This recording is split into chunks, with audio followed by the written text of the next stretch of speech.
Hello guys, आज आपण बनवणार आहे झिंग्याची म्हणजे सुकटची भाजी. सुकटची भाजी बनवणे अगदी सोपे आहे आणि खायला पण चविष्ट लागते. तर त्यासाठी कांदा, खोबरं, लसूण, अद्रक, कोथिंबीर आणि टोमॅटो आपण बारीक चॉप करून घेतला आहे आणि तवा ठेवणार आहे गॅसवर तवा ठेवल्यावर आपण झिंग्या भाजून घेणार आहे. भाजणार का बरं, तर म्हणजे त्याचा वास जास्त सुटणार नाही. तर भाजल्यानंतर आपण एका ताटामध्ये त्यांना काढून घेणार आहे आणि थोडं पाणी टाकून भिजवणार आहे पाण्यात, म्हणजे वॉश करून घेणार आहे. तर इथे मी पाणी टाकून भिजवून घेत आहे. त्यानंतर बारीक कापलेला कांदा आपण गॅसवरती गरम करून घेणार आहे. प्रॉपर फ्राय झाल्यानंतर आपण खोबरं पण गरम करून घेणार आहे, कारण आपण काळ्या मसाल्याची भाजी बनवायची त्यासाठी. तर खोबरं पण भाजल्यानंतर एका मिक्सरच्या भांड्यामध्ये आपण कांदा, खोबरं, लसूण, अद्रक जेवढं आपण घेतलेलं होतं साहित्य सगळं यात टाकणार आहे. आणि त्यानंतर आपण कोथिंबीर पण बारीक करून घेणार आहे मिक्सरमध्ये, म्हणजे ती मसाल्यात एक जीव होईल. तर त्यासाठी चला तर मग सगळं टाकून घेऊया. आणि सगळं टाकल्यानंतर आता कोथिंबीर टाकायची बाकी आहे. कोथिंबीर टाकून घेतली आहे आपण आणि मिक्सरमधनं आपण याची पेस्ट बनवून घेणार आहे. तर चला तर आपण आता पेस्ट बनवून घेतलेली आहे.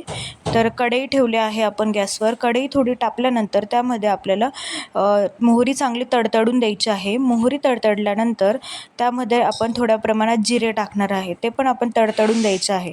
जिरे तडतडल्यानंतर मिक्सरमध्ये बारीक केलेला मसाला इथे आपण टाकलेला आहे.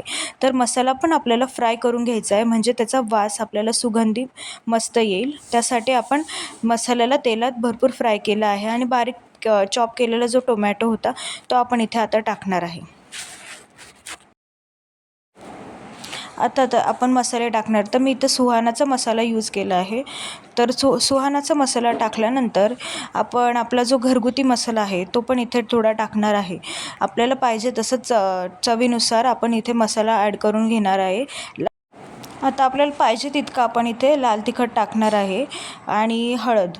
हे सर्व टाकल्यानंतर आपण मसाल्याला फ्राय करून घेणार आहे तेलामध्ये. मसाला चांगला फ्राय झाल्यानंतर आपण ज्या झिंग्या पाण्यात भिजवल्या होत्या तर त्या काढून घेतल्या आणि पिळून घेतलेल्या आहे आपण इथे आणि मसाल्यात टाकलेला आहे. आता झिंग्या मसाल्यात आपण फ्राय करून घ्यायचं आहे. पहिले सुकट प्रॉपरपणे फ्राय केल्यानंतर त्यामध्ये आपण पाहिजे तितकं पाणी टाकणार आहे. तर इथे मी थोडंसंच पाणी टाकलं आहे. पाणी टाकायला पण आपण जे मिक्सरमध्ये बारीक केलं होतं मसाला ना, तर त्यामध्येच पाणी टाकून मी इथे टाकून घेतलेलं आहे ते पाणी. आणि हे सर्व झाल्यानंतर चवीनुसार मीठ टाकायचं आहे. चवीनुसार मीठ टाकल्यानंतर थोडं भाजीला उकळून द्यायचं आहे. अशा प्रकारे झिंग्याची भाजी म्हणजे सुकटची भाजी तयार झालेली आहे.